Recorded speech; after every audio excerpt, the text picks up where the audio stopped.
Berhenti, berhenti, berhenti, panas, panas. Dia cakap macam tu.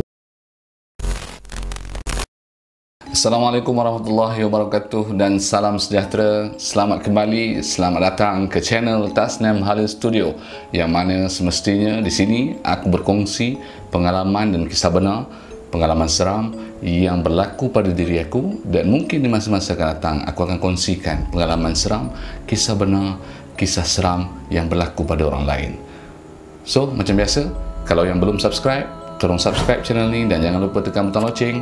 Dan kalau korang suka dengan video-video yang aku kongsikan, tolong like, komen dan share untuk memastikan ramai lagi orang lain yang akan dapat menikmati cerita-cerita yang aku kongsikan. Seperti mana yang korang tengok, hari ini aku sedikit berbeza. Kalau video-video sebelum ni aku banyak berkongsi tentang gangguan yang berlaku pada diri aku, tapi kali ini cerita berkenaan dengan bagaimana aku membantu seorang budak perempuan yang kerasukan ataupun lebih dikenali sebagai histeria. Okey, pada hari tersebut, kalau tak silap aku, hari itulah hari Jumaat. Kebetulan malam tu aku tidur lewat. Aku dan isteri layan movie dekat TV. Setelah habis menonton movie, aku ajak isteri aku masuk bilik. Sementara tengah aku betul-betulkan bantal untuk tidur, tiba-tiba handphone isteri aku berbunyi.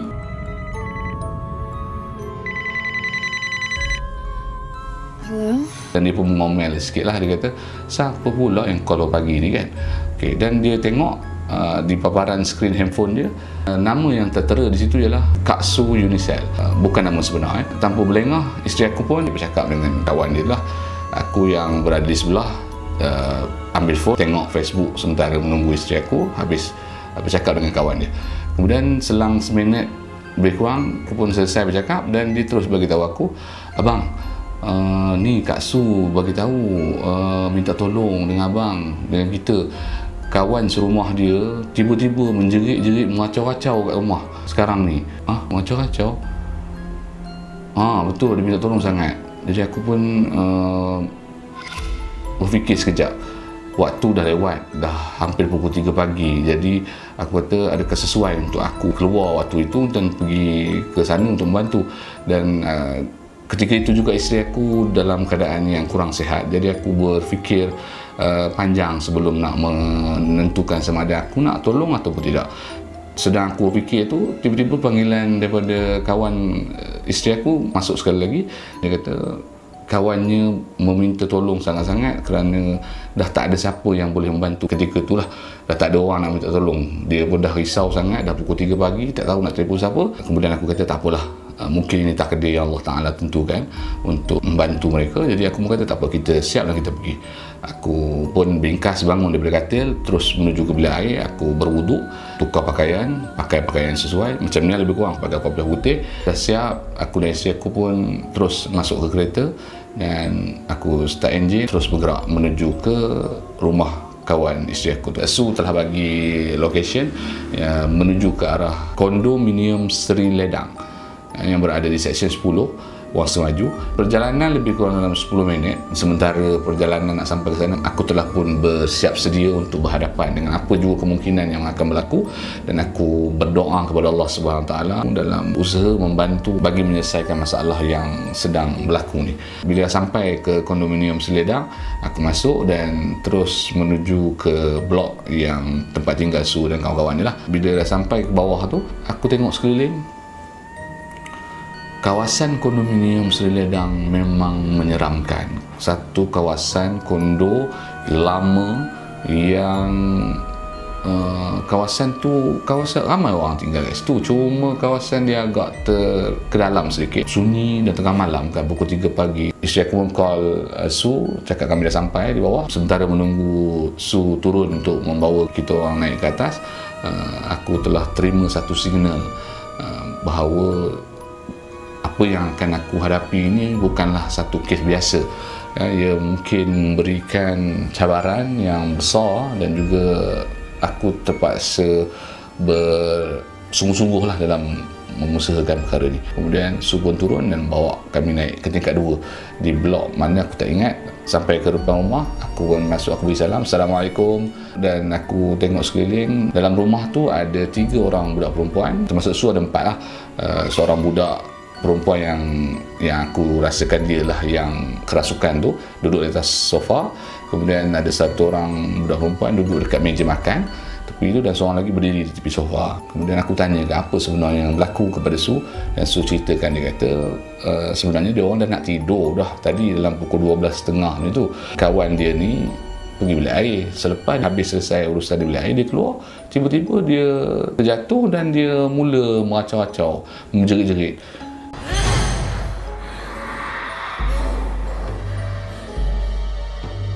Lama jugalah dia orang cuba untuk menenangkan, dan dia orang pun ada pasang ayat suci Al-Quran dekat radio ataupun dekat handphone kalau tak silap aku.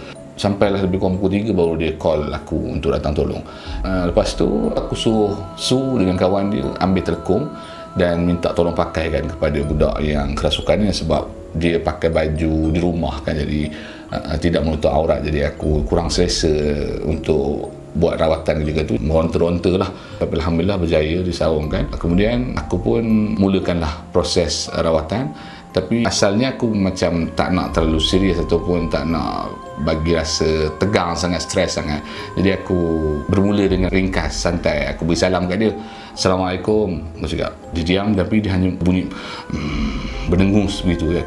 Jadi kenapa aku beri salam? Sebab aku nak tahu sama ada benda ataupun jin yang merasuk ketika itu sama ada Islam ataupun bukan Islam. Bila kita beri salam, bila dia tak jawab, maka aku boleh assume dia sebagai bukan Islam lah. Okey, kemudian aku tanya, kenapa masuk dalam badan budak ni? Apa kau ganggu dia ni, dah malam ni kan? Besok orang ada nak kerja, ada orang nak pergi jalan-jalan. Kalau macam ni, macam mana nak buat urusan? Aku cuba bercakap secara santai saja di awalnya. Kemudian dia tak jawab, dia diam. Lepas tu aku kata tak apalah, kalau tak nak bercakap tak apa. Dan aku mulakan proses rawatan dengan bacaan surah Al-Fatihah. Subhanallah walhamdulillah wa la ilaha illallah wallahu akbar. Selesai saja aku baca surah Al-Fatihah, dia dah tak senang duduk. Dia dah jadi macam tak keruan. Kemudian aku sambung dengan bacaan suratul Ikhlas.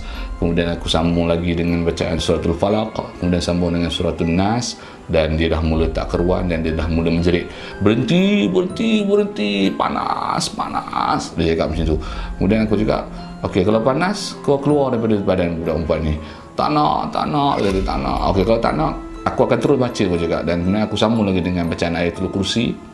Allahu la ilaha illa huwal hayyul qayyum. Kemudian aku sambung lagi dengan 7 ayat pertama daripada surah Al-Baqarah. Kemudian aku sambung lagi dengan 7 ayat terakhir surah Al-Hashr. Kemudian dia dah menjerit, dah dari tak tentu hala, dia jadi macam sakit sangat, macam seolah-olah sedang terbakar. Kemudian aku kata, kalau kau tak nak kena seksa macam ni, kau keluar daripada badan budak perempuan ni, aku cakap. Kemudian dia kata, aku tak nak keluar, aku tak boleh keluar. Kenapa kau tak boleh keluar? Siapa yang hantar kau? Kenapa kau masuk dalam badan budak perempuan ni? Sedangkan kau tidak punya hak untuk merasuk badan budak perempuan ni, dan kau tak boleh pun. Kenapa kau masuk? Dia kata, Tuan aku hantar aku untuk bunuh budak perempuan ni. Kenapa Tuan kau nak bunuh dia? Dan aku tanya lagi. Dan dia jawab, Tuan aku sebenarnya suka dengan budak ni. Tapi budak perempuan ni tolak permintaan Tuan aku. Dan jadi Tuan aku marah dan Tuan aku hantar aku untuk bunuh budak ni. Supaya dia mati. Supaya orang lain pun tak akan dapat budak ni. Jadi aku kata, kenapa kau nak kena dengar cakap Tuan kau, sedangkan kau sendiri yang menderita kat sini? Tuan kau seronok-seronok di sana, tak ada kena apa-apa, tapi kau yang kena seksa di sini. Aku tak boleh, aku dah buat perjanjian. Aku dah ikat perjanjian dengan Tuan aku tak boleh, kalau aku balik sana aku akan kena. Jadi aku terpaksa teruskan apa yang telah aku janji. Aku takkan keluar dari badan perempuan. Kalau aku keluar, Tuan aku tak bagi aku makan. Okey, kalau macam tu, tak apalah. Dan aku teruskan bacaan ayat Ruqyah bersambung-sambung, berulang-ulang. Ayat Kursi berulang-ulang. Dan juga ayat-ayat yang lain. Kemudian, tiba-tiba, dia yang dalam kesakitan yang pada ketika itu dipegang oleh Su dengan kawan dia, seorang tu, yang seorang lagi tu dia tak berani. Dia cakap dia memang tak mampu nak menolong sebab dia lemah semangat. Dia duduk dekat meja bersama dengan isteri aku. Dan aku tak benar isteri aku memegang budak tu sebab isteri aku sendiri pun tak apa sihat. Tengah dia pegang-pegang tu, Tiba-tiba dia meronta kuat-kuat dan dia melepaskan pegangan Su dengan kawan dia, dan dia melompat daripada atas sofa dan dia cuba lari dan menuju ke kawasan ataupun pintu grill yang menghadap ke balkoni. Ada sliding door, ada pintu grill. Kebetulan pula masa tu pintu grill tu tak berkunci dan dia hampir-hampir berjaya keluar dan dia nak terjun daripada balkoni tingkat 2 tu ke bawah. Dan dia memang nak bunuh budak perempuan ni. Nasib baik masa tu Su dengan kawan dia sempat pegang dan aku sempat pergi ke pintu grill dan tutup pegang pintu grill. Kawan dia datang bagi aku mangga tu dan aku kuncikan pintu grill tu supaya tidak berlaku lagi percubaan untuk melompat keluar daripada balkoni tu. Masa tu aku rasa bacaan ayat suci Al-Quran tidak cukup ataupun dia masih lagi kuat untuk melawan. Kemudian aku teringat apa yang telah aku pelajari semasa aku menuntut belajar ilmu rawatan. Walaupun bagaimanapun aku bukanlah perawat yang mahir, aku hanya boleh membantu kes-kes kecemasan seperti ini saja. Dah memang confirm tak ada siapa boleh tolong, jadi aku pun usahakan membantu. Tapi kalau ada ruang untuk perawat lain yang lebih mahir, aku akan pas ataupun aku akan minta bantuan daripada perawat lain lah. Okay, kemudian aku usahakan sesuatu untuk mencenderakan ataupun menyerang jin yang berada dalam tubuh badan budak perempuan tu. Dan aku teringat kaedah-kaedah yang diajar oleh guru aku, dan aku mulakan dengan memakrifatkan pedang, tombak dan juga busur anak panah. Makrifat ni kita bayangkan tangan aku berubah menjadi sebilah pedang dengan yakin dan percayanya bahawa pedang itu memang wujud, dan aku melibas tubuh badan budak perempuan itu daripada jauh. Dan setiap kali libasan aku melalui hadapan tubuh badan perempuan itu, dia pun menjerit seperti terkena satu hirisan pedang yang sangat tajam dan dia menyemburkan air liur begitu kan, dan dia menjerit kesakitan. Kemudian aku makrifatkan tombak dan aku baling tombak tu sampai tombak tu ke badan dia, dan dia seperti mana betul-betul terkena, macam dia menggerak ke tubuh badan tu macam tu, dan dia memuntahkan air liur sekali lagi. Kemudian aku kali ketiga aku cuba memakrifatkan busur panah dan aku tarik panah, aku lepaskan 3 anak panah yang terus meluncur tepat ke arah jantung dia. Kemudian dia sekali lagi dia memuntahkan air liur kerana kesakitan dan dia menjerit-jerit dan meminta supaya aku menghentikan segalanya. Masa tu aku dah rasa macam apa lagi aku nak buat kan, dan aku minta dia, kalau kau betul-betul sakit dan kau tak nak terus begini, aku minta tolong keluar daripada tubuh badan. Tapi dia berkeras, dia kata aku memang tak boleh keluar kerana aku berpegang pada janji dengan Tuhan aku. Kalau macam tu aku terpaksa buat sesuatu lah. Aku terpaksa guna satu kaedah terakhir yang aku rasa ada risikonya kaedah ni. Sebab apa? Kalau aku guna kaedah ni, berkemungkinan jin tadi boleh mati dengan izin Allah dalam badan budak perempuan tu. Jadi aku sebagai perawat yang tidak mahir ni, aku tak tahu macam mana nak buat selepas itu. Kalau kata jin tu mati dalam badan, macam mana aku nak bawa keluar jin yang mati tadi? Tapi mungkin aku boleh minta bantuan daripada perawat yang lain. Lepas tu disebabkan memang dah tak ada cara lain, aku pun buat keputusan untuk menggunakan kaedah semelih jin.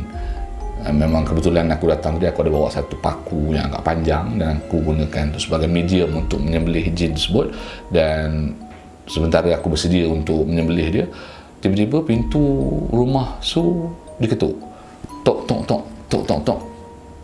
Lepas tu aku suruh kawan dia yang duduk di meja tu tolong buka pintu, nak tengok siapa yang datang kan. Pukul 3:30 pagi lebih kurang masa tu, atau dekat pukul 4. Dia tengok, oh rupa-rupanya abang kepada budak perempuan yang kerasukan ni datang. Rupanya Su memang ada call abang budak tu untuk datang minta tolong juga. Dan Alhamdulillah dia datang dan aku minta tolong dia pegang. Jadi kuatlah, lebih mudahkan urusan aku untuk melakukan rawatan.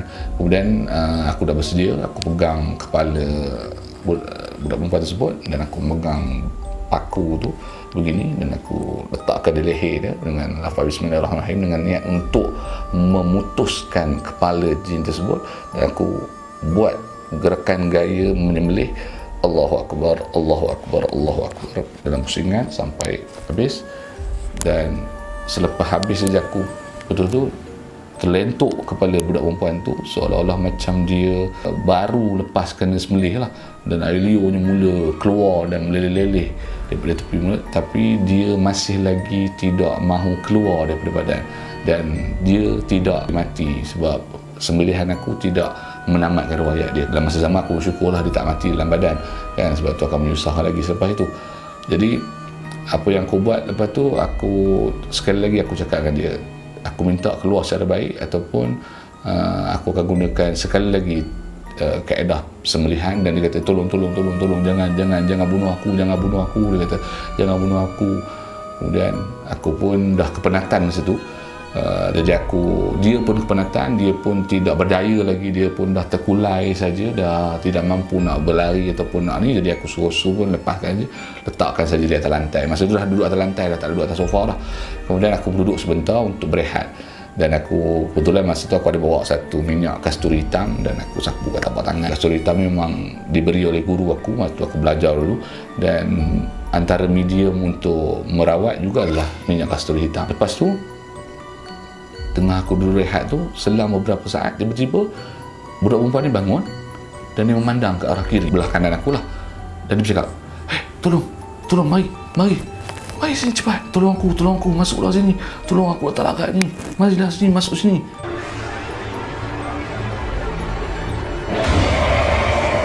ألقيك يا ذا النبوة تعلم لي سيدك الذي أعوذ بالله من الشيطان الرجيم يا إبليس بسم الله الرحمن الرحيم يا إبليس. Rupa-rupanya tuan dia telah menghantar, kalau tak salah aku ketika itu, ada 4 ekor jin lain yang datang untuk membantu dia. Kemudian dalam keadaan yang situasi tegang masa tu, aku terlintas untuk menghalang segerombolan jin yang 4 ekor tadi yang datang tolong kawan dia yang dalam badan ni. Dan aku terus ambil setalip minyak kasturi hitam dan aku tuliskan dekat atas lantai di tepi budak perempuan tu. Aku tuliskan lam alif dan aku makrifat dengan lafaz bismillahirrahmanirrahim. Aku jadi Allahu Akbar, aku tepuk lantai tu dan aku niatkan naik satu dinding yang tidak ada penghujungnya.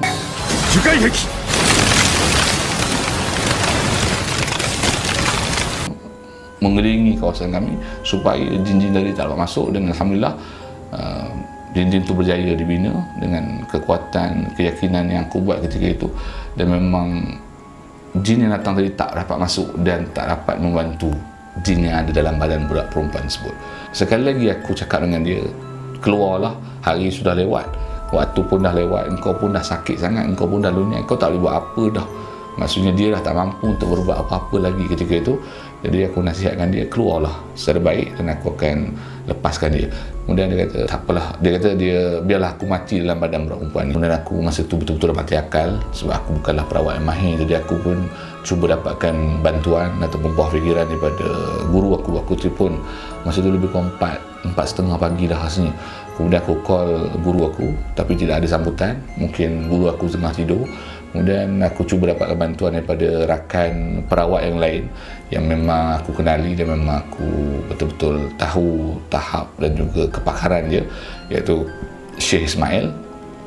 Aku call dia, kali pertama aku call dia tak angkat, dan kali kedua aku call baru dia angkat. Aku tanya pada dia, Syekh, anak ni tengah uruskan kes kerasukan ni kan, ada budak kena rasuk ni, macam mana nak buat ni kan, kalau enta boleh tolong daripada jauh, dia kata kan. Aku kata kalau enta boleh tolong daripada jarak jauh, daripada sana untuk menyelesaikan kes ni.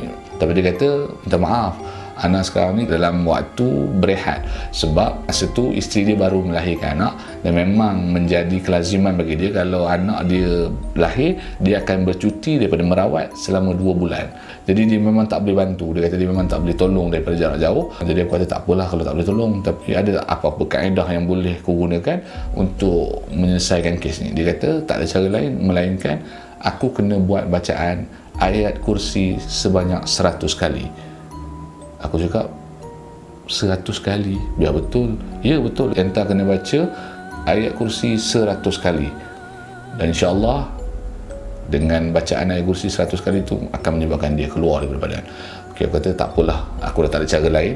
Aku kata okeylah, terima kasih, dan aku terus kembali ke budak perempuan tu dan aku mulakan bacaan. Aku dah tak kisah dah berapa kali pun aku akan baca, aku kena buat sebab aku tak boleh tinggalkan macam tu je. Dan aku mulakan bacaan ayat kursi yang pertama dan dia menjerit kesakitan, meminta aku berhenti. Bacaan masuk ayat kali ke-5, ke 10, 15, 20, kali ke 25, kali ke 30 dan sampailah kali ke 31. Bacaan ayatul kursi kali ke 31, tiba-tiba dia kata berhenti, aku nak keluar. Akhirnya dia memberikan kata dia nak mengalah ataupun dia nak keluar daripada tubuh badan perempuan tu. Aku pun kata okey, kalau betul kau nak keluar, okey, keluar sekarang. Aku cakap okey, sekejap, dia kata. Dia pun diam, dia pejam mata, dia diam, perempuan tu diam. Kemudian lebih kurang dalam 3 minit ni tu aku cakap dah keluar ke? Dia diam je. Aku rasa macam, aku cuba tengok, aku rasa macam belum keluar. Firasat aku mengatakan belum keluar lagi, tapi aku rasa mungkin dah keluar, mungkin firasat aku silap. Kemudian aku panggil dia, aku tak ingat nama budak perempuan ni. Aku panggil dia, Dek, bangun Dek. Lepas dia pun macam buat bangun. Kat mana ni ya? Macam seolah dia dah kembali sedar lah, bukan lagi dia. Kemudian aku baca kursi kali lagi. Allahu la ilaha illa huwal hayyul qayyum. Panah, jangan. Rupa dia tipu aku. Dia belum keluar, dia kata dia dah keluar. Dia ingat aku bodoh.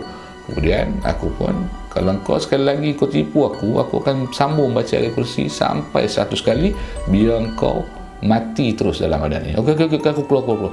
Sekejap, dia kata. Aku tanya dia, kau kat mana sekarang ni? Aku boleh tolak kau keluar. Kau kat mana? Dia, aku tak lupa jalan keluar ni. Aku cakap, kau jangan main-main. Kau masuk kau pandai, keluar kau tak erti. Kau kat mana sekarang ni? Aku cakap, okey. Lepas tu dia pun beritahu dia kat dada.